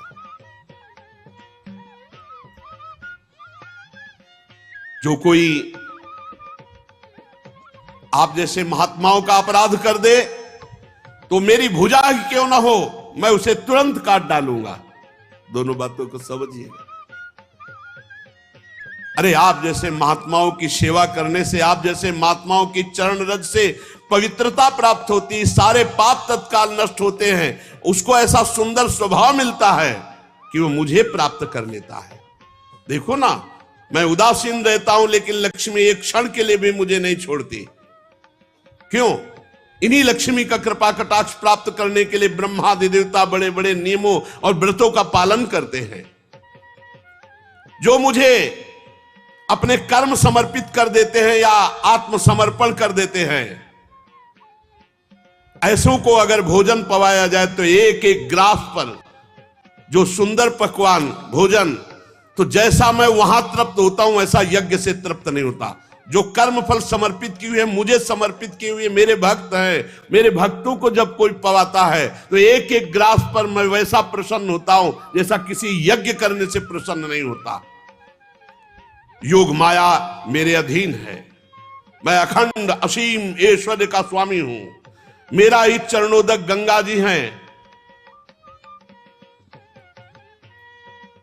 भगवान शंकर इसी को मस्तक पर धारण करते हैं और लोगों को पावन करते हैं। मैं पवित्र ईश्वरों का भी ईश्वर होकर के अपने भक्तों की चरण रज मुकुट पर धारण करता हूं। ये बहुत बड़ी बात है। ये बहुत बड़ी बात भगवान कह रहे। मैं योग माया का पति हूं, स्वामी हूं, अखंड असीम ऐश्वर्य है।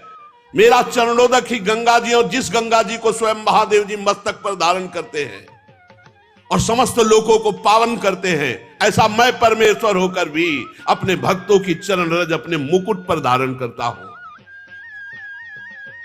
कौन हो सकता है भक्तों से बढ़कर? भगवान कह रहे, ब्रह्म ऋषि, दुग्ध धेनु, दूध देने वाली गाय, अनाथ प्राणी, ये सब मेरे साक्षात स्वरूप हैं। जिनकी बुद्धि भ्रष्ट हो जाती है वो इनको कष्ट देते हैं। फिर मेरे द्वारा नियुक्त यमराज के गिद्ध जैसे दूत उनको नोच नोच कर खाते हैं, फिर उनको नरक भोगना पड़ता है।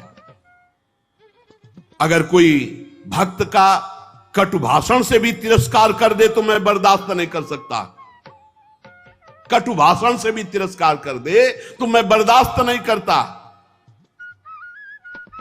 और अगर कहीं मेरे भक्त को प्रसन्न चित्त से, अमृत भरी दृष्टि से, मुस्कान के द्वारा आदर कर दे तो मैं उसको ऐसे ही मानता हूं जैसे पिता अपने पुत्र का। ऐसे मैं सदैव उसकी रक्षा करता हूं, उसका पालन करता हूं।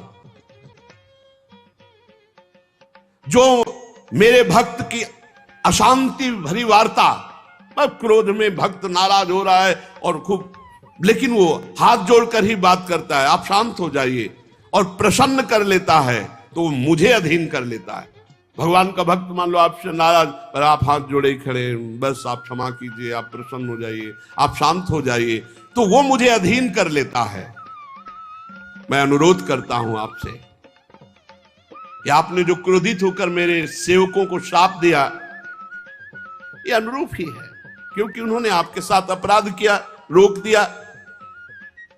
लेकिन अवधि में तो बांध दीजिए, इनको अवधि में तो बांध दीजिए, एक सीमा में तो कर दीजिए। आपने तो साफ केवल छोड़ दिया ऐसे कह के, जाओ और यहां से पतन हो जाए, काम क्रोध तुम्हारे हृदय में बसे, अहंकार तुम्हारे हृदय में बसे। भगवान कह रहे इसको सीमा में तो बांध दीजिए, जिससे ये उस समय काल की गति में भोग कर फिर मेरे पास आ जाए। ब्रह्मा जी कहते, सनकादि मुनि क्रोध रूप सर्प से डसे हुए थे। भगवान की वाणी सुनकर के उन्हें तृप्ति नहीं हो रही थी। भगवान की मनोहर और बड़ी गूढ़ बात, अर्थपूर्ण, गूढ़, दुर्विज्ञ, गंभीर। सनकादि ने ध्यान दिया कि अरे ये भगवान क्या बोले, मेरे पार्षद, मेरे सेवक, मेरे दास, बड़ी गूढ़ बात। तब समझ पाए कि इसमें तो भगवान की ही कोई विचित्र लीला थी, जो मेरी बुद्धि को फेर दिया और भगवान के दासों को श्राप दिया और भगवान के पार्षद मुझे रोक दिए। तब वो आनंदित हुए, पुलकित हुए, अरे अरे इसमें तो भगवान की ही लीला है, ये तो भगवान की योग माया का प्रभाव। तब हाथ जोड़कर बोले, सर्वेश्वर प्रभु, आप ये बोल करके मुझे बड़ा अनुग्रह किया, मेरे हृदय अब ज्ञान प्रकाशित हो रहा है कि आप क्या करना चाहते हैं। प्रभु, आप इतना ब्रह्म ऋषियों को मानते हैं, ये तो केवल लोक शिक्षा के लिए आप ऐसा कह रहे हैं कि ब्रह्म ऋषि मेरे आराध्य देव, बकाया आप तो ब्रह्म ऋषियों के भी आराध्य देव हैं।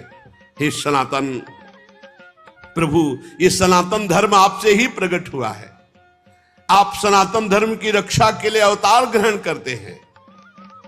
परम धर्म एक गुह्य रहस्य है, आपकी वाणी को समझना बड़ा गुह्य है। निवृत्ति प्राण योगी जन आपकी आराधना करके आपको प्राप्त होते हैं, अर्थार्थी जन आपके चरणों की उपासना करके लक्ष्मी जी को प्राप्त करते हैं, अर्थात ऐश्वर्य प्राप्त करते हैं। प्रभु, आप साक्षात धर्म स्वरूप हैं। आप शिक्षा देने के लिए ऐसा कह रहे हैं, वस्तुतः आपसे बढ़कर के कौन हो सकता है। हे देव, हम सब आपके द्वारा रक्षणीय हैं, आप हमारी रक्षा कीजिए। सर्वेश्वर, अब शाप तो निकल ही गया है, आप चाहें तो मिथ्या कर दें। द्वारपाल आपके हैं, जैसा उचित चाहें आप मुझे दंड दें या पुरस्कार दे, मैं भी आपका हूं और वो भी आपके हैं, आप जैसा चाहो प्रभु करो। आपके अनुचरों को शाप दिया, इसलिए मुझे तो लगता है कि दंडनीय अपराध हमसे बन गया, आप मुझे दंड दे दो, स्वीकार है। श्री भगवान ने कहा, नहीं मुनिगण, आपने जो इनको शाप दिया सच मानिए, परम सत्य मेरी प्रेरणा से हुआ है। भगवान ने कहा, ये मेरी प्रेरणा, सत्य मानिए मेरी प्रेरणा से हुआ है। अब ये 3 जन्म तक दैत्य भाव को प्राप्त होंगे और क्रोधावेश में हर समय मेरे में एकाग्र रहेंगे और मैं अवतार बार बार लेकर के इनका उद्धार करूंगा और इन्हें पुनः स्थापित करूंगा अपने द्वारपाल के रूप में। ब्रह्मा जी कहते हैं, मुनीश्वरों ने नयनाभिराम भगवान श्री हरि के दर्शन के, प्रभु की परिक्रमा की, प्रणाम किया और प्रमदित होकर फिर हरिशरणम रटते हुए भगवान ने जय विजय से कहा, जाओ भयभीत मत होना, तुम्हारा कल्याण हो, हर समय मेरे में बैर भाव रखना। देख लो भगवान क्या कह रहे हैं, मेरे से वैर भाव रखना तो अंतिम समय तक यही बोल करके प्राण त्याग रहा। कहां राम रन हतोपचारी, भगवान का ऐसा अनन्य दास है कि भगवान की आज्ञा को उल्लंघन नहीं। अनन्य दास उसे कहते हैं कि यदि स्वामी आदेश कर दे कि मार हमारी छाती पे घूसा, तो उसी समय बिना विचारे घूसे का प्रहार कर दे स्वामी पर, उसे अनन्य दास कहते हैं। जैसे अनन्य दास भीष्म जी तान तान के बाण मार रहे हैं श्री कृष्ण के शरीर पर, जहां विपक्ष में खड़े हैं। अभी भक्ति का वो जो रंग आता है वो एक अलग होता है, ये रंग में रंगे हुए हैं, परिपक्व हैं। भगवान ने क्या कहा, डरना मत। भगवान ने जाओ, किसी भी तरह से मैं भयभीत मत होना, तुम्हारा कल्याण करने के लिए मैं समर्थ हूं। मेरे से बैर रखना, मेरे से बैर रखना, जाओ तुम जन्म लो और मैं भी जन्म लूंगा। मैं ब्रह्म तेज को मिटा सकता हूं लेकिन मिटाना नहीं चाहता, क्योंकि मेरा ऐसा ही मत है।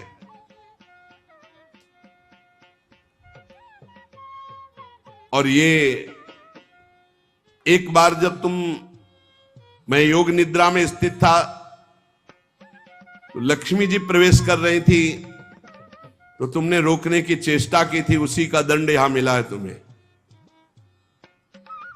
और उस समय भी रोकने की भगवान ने प्रेरणा की होगी, नहीं जय विजय कैसे लक्ष्मी जी को रोक सकते हैं। जाओ तुम दैत्य योनि को प्राप्त होगे, पर तुम्हारी सारी एकाग्रता मेरे में होगी। थोड़े समय में मैं भी आ रहा हूं, जब जब तुम जन्मोगे तब मैं प्रकट होऊंगा और तुम्हें लेकर पुनः आऊंगा। द्वारपालो भयभीत मत होना। फिर क्या महाराज, साथ खेलना हो तो जैसा खेल दोगे वैसे खेलेंगे आपके साथ। अरे जब स्वामी से प्रियता होती तो द्वारपालों ने कहा जो आज्ञा। उसी समय उस सर्वाधिक महामहिम श्री संपन्न वैकुंठ धाम से गिर गए और वही दिति के गर्भ में, जो 100 वर्ष से अभी गर्भ में, वो जय विजय हैं, कोई दूसरे नहीं, जो हिरणाक्ष और हिरण्यकश्यप के रूप में विराजमान है। वैकुंठादि लोकपति भगवान के पार्षद है, इसीलिए त्रिभुवन में हाहाकार मचा हुआ है। सबका तेज रुक गया है क्योंकि भगवान के पार्षद गर्भ में। सब जाओ और दिति के चरण पकड़ो, प्रार्थना करो कि प्रसव करो, गर्भ को प्रसव में इनको निकालो। ये पार्षद प्रवर भगवान के हैं, नहीं अगर और गर्भ में रहे तो सब नष्ट होना प्रारंभ हो जाएगा। आदि पुरुष भगवान ब्रह्मा जी ने ऐसा आदेश किया देवताओं को, आप निश्चिंत रहो, ये भगवान के पार्षद है। जाकर दिति जी तो जो जाकर प्रार्थना की, फिर इनका प्रादुर्भाव होना और इनकी लीला। ये भगवान के पार्षद हैं हिरणाक्ष, हिरण्यकश्यप, रावण, कुंभकर्ण, शिशुपाल, दंतवक्त्र, ये भगवान के पार्षद है। भगवान ने कहा था मुझसे बैर करना, तो कभी भी विनय शब्द इनके हृदय से नहीं निकले, कभी भी। रावण ने जिसको देखा कि ये विनय बोलता है राम जी के प्रति, तो अब भगाई दिया कि तुम हमारी पार्टी लायक ले, हम बैर वाले, चलो तुम। हाँ, जे भी सुना खरदूषण मारा गया तो कहा खरदूषण मौसम बलवंता, मार सके को बिनु भगवंता। और भगवान पधारे हैं तो भजन न होए तामस देहा, बैर करूंगा और ललकार ललकार करके इनसे युद्ध करूंगा और फिर इन्हीं को प्राप्त हो जाऊंगा। तो कभी ऐसी निकृष्ट दृष्टि ना रखे, ये भगवान के पार्षद है, भगवान की लीला के लिए आए हुए हैं। तो भगवान की लीला अगर ये पार्षद ना आते तो भगवान की लीला का स्वाद कैसे आता। हम जब रामायण की आरती करते हैं तो उसमें सबकी आरती हो जाती है, क्योंकि सब विराजमान है ना। हम जब भागवत की आरती करते हैं तो उसमें सबकी आरती हो जाती है। ये सब भगवत स्वरूप है। हमें लीला रस आस्वादन करके अपने अंतःकरण को पवित्र करके निरंतर भजन करते हुए भगवान के धाम जाना है। और धाम आ चुके हैं, बस पर्दा हटना है, अंदर प्रवेश होना है। धाम आ चुके हैं, धाम यही धाम है चिदानंद वृंदावन। बस केवल पर्दा हट जाए त्रिगुण माया का, तो यही प्रिया प्रीतम खेल रहे, यही रास भूमि है। बस इसी में हमें मिल जाना है। बस हमें तो कहीं जाना नहीं है ना, हमारे लिए कोई विमान आने की जरूरत नहीं है, बस वो पर्दा हटने की जरूरत। पर्दा हटा, दिव्य वृंदावन प्रिया प्रीतम, बस ये अंतिम जन्म। भगवान की कृपा से सत्संग मिल गया, धाम मिल गया, नाम मिल गया, रूप मिल गया। अब ऐसे सावधान हो जाओ, आगे और मलिन कलयुग आने वाला है, उसमें भजन साधन भगवत प्राप्ति ये सब दुर्लभ बात रहेगी। अभी समय है, थोड़ा समय है। पीछे जब प्रारंभ हुआ था तो समय वो जैसे कोई नाटक या फिल्म हो तो उसका पहला वो ट्रेलर, तो कलयुग जब प्रारंभ हुआ था तो उसका ट्रेलर था, पूरी फिल्म तो अभी बाकी है। अभी तो 5000 वर्ष के कुछ हुए, 4,32,000 वर्ष है।